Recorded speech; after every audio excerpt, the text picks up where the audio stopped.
afternoon, Afro friends and family. Welcome to another edition of Afro News at Noonish. My name is Alexis Taylor, Afro Managing Editor. I am here with our amazing editorial team, Miss Megan Sales, Miss Ashley Fields, and Aria Brent here talking about weekend headlines, things that caught our eye. And we're also going to be looking ahead.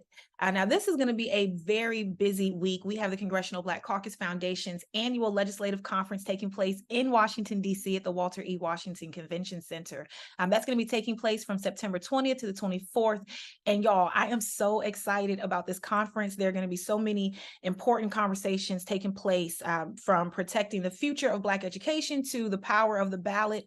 Of course, social justice issues will be addressed. The annual legislative conference is a time for Black elected officials, advocates, business leaders, thought leaders, anyone who is concerned about the state of Black America. This is a time for them to come together, strategize, network, and really just work together to make change. The theme for this year's conference is securing our democracy and protecting our freedoms.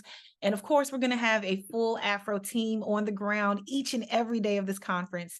Make sure you stop by the table and say hello. Miss Ashley Fields will be there. Ashley, what are you looking forward to this week? I'm looking forward to a lot. I know, as we mentioned earlier, they'll have the gospel extravaganza with Karen Clark Sheard. We'll also have the Phoenix Awards, where we honor members of the National Newspaper Publishers Association. So President Joe Biden and Vice President Kamala Harris will be there. And so there'll be a lot to talk about at the event. As you mentioned earlier, leaders will be discussing housing insecurity, broadband, artificial intelligence, and other topics that really affect the Black community. So if you guys can, we'd love to have you join us at Walter E. Washington Convention Center. We'll be upstairs in the area where the booth and the vendors are located with a full booth. We'll offer newspapers and different information each day. So this is a great time to get in touch with your Afro community and family members. In other news, we've also had a lot going on in DC with the H Street Festival, which happened this past weekend, where a lot of bands and performers were able to take the stage and share information about what they've got going on. And up next, we have Mayor Bowser's maternal health event that will be going on tomorrow, starting at about 9 a.m. People will be able to get there with Lyft. She's going to help provide transportation with different members of the community to discuss what's going on with the maternal mortality rate here in DC. So that's all I have for now. But Megan, what's going on with you? Yeah, thank you, Ashley. And I just wanted to share just a couple of the sessions that I'm really excited about covering for the annual legislative conference.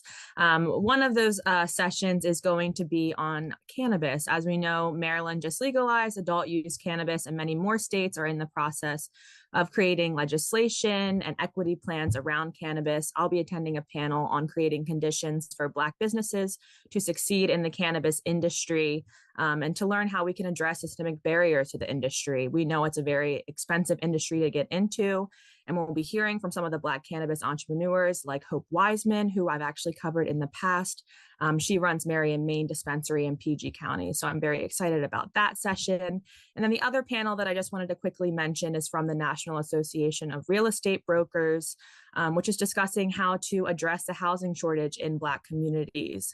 Today, the Black home ownership rate is less than 45%.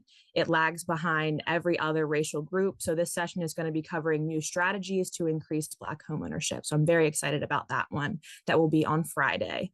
And then just in other news, as we know, it's never too early to start learning about financial literacy. And the DC Small Business Development Center has a comic book out right now called Sammy the Saver that is teaching your children about saving, spending, investing, earning, budgeting, and debt. The book, which was written by the DC SBDC director, Carl Brown, tells the story of Sammy and his two friends who need $400 each to purchase a ticket to the Queen Bee concert. I think we know who Queen Bee is.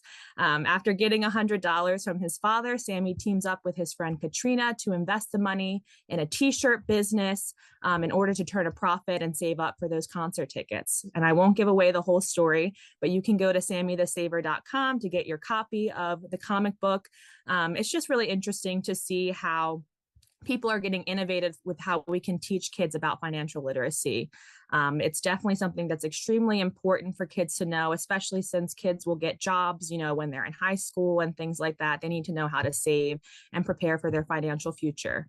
So definitely check out that story on afro.com and check out Sammy the Saver at sammythesaver.com. I love it. I love it. And can you just talk a little bit more about the special edition that we printed last week?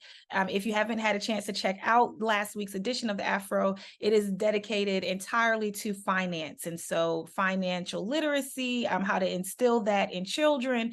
If you are in college, we spoke with college students about their ideas of generational wealth. Megan, tell us a little bit more about that special edition. Yeah, so for that special edition, aside from, focusing on that youth piece, I also did some stories about the stock market. We have the founder of Black Women Invest, which is a group that teaches Black women about how to get into real estate investing and stock market investing. And she's just giving some tips, basic tips about how you can get into stocks. It can be very confusing and very daunting.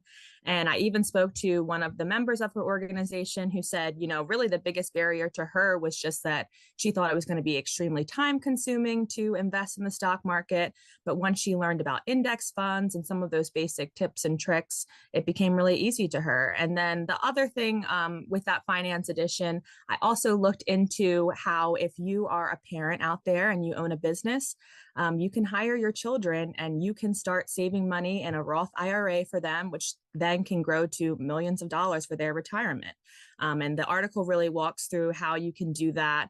And it's just very helpful. I think it's become a hot topic because everybody's looking at Blue Ivy on Beyonce's tour and thinking how much money she's securing. I mean, she's securing that bag for sure. And we want parents out there who, own a restaurant or have a real estate firm or whatever the business is to be able to be saving money for their children so that they can afford retirement and big purchases that they'll have in the future. Thank you for that, Megan. And all of that is up right now on afro.com. So make sure you check it out. All right. Miss Aria Brent, what do you have for us? Yes. So, of course, I think we've all noticed because we're about 2 weeks into it. Football has returned. So that's both professional football and collegiate. And along with that, there has been a lot of stuff going on. So, for again, CBS did a special on everybody's favorite primetime coach, Deion Sanders. So, of course, now he is no longer in the city with Soul Jackson, but he has moved up to Bluff, Colorado. And he seems to be making a lot of noise up there as he goes everywhere. You're always bound to know what Deion Sanders is up to. So they spoke to him about the impact that he's making. There's definitely a lot of differences between when he was at Jackson State as opposed to Colorado. For starters, they are a Power 5 school. And so last year they won one game. This year they have won all 3 games they've played thus far. They beat TCU, who, mind you, took the NCAA championship last year. So they're making a lot of noise. He's bringing that prime time flair up there. They asked him, about his departure from Jackson State, and he didn't have a lot to say, but that's okay because there's been a lot said in these past few months anyway. So that's all right. And then lastly, there's been a couple of injuries already within the NFL season. Unfortunately, Odell Beckham Jr., who does now play for the Baltimore Ravens, had an ankle injury yesterday, but according to Coach John Harborough, excuse me, it's nothing to be concerned about. It's not a serious injury. He should be A-okay. Also, last Monday, Aaron Rodgers, who now plays for the New York Jets, also had an injury. And from what they say, he had a surgery that should have him back in no time.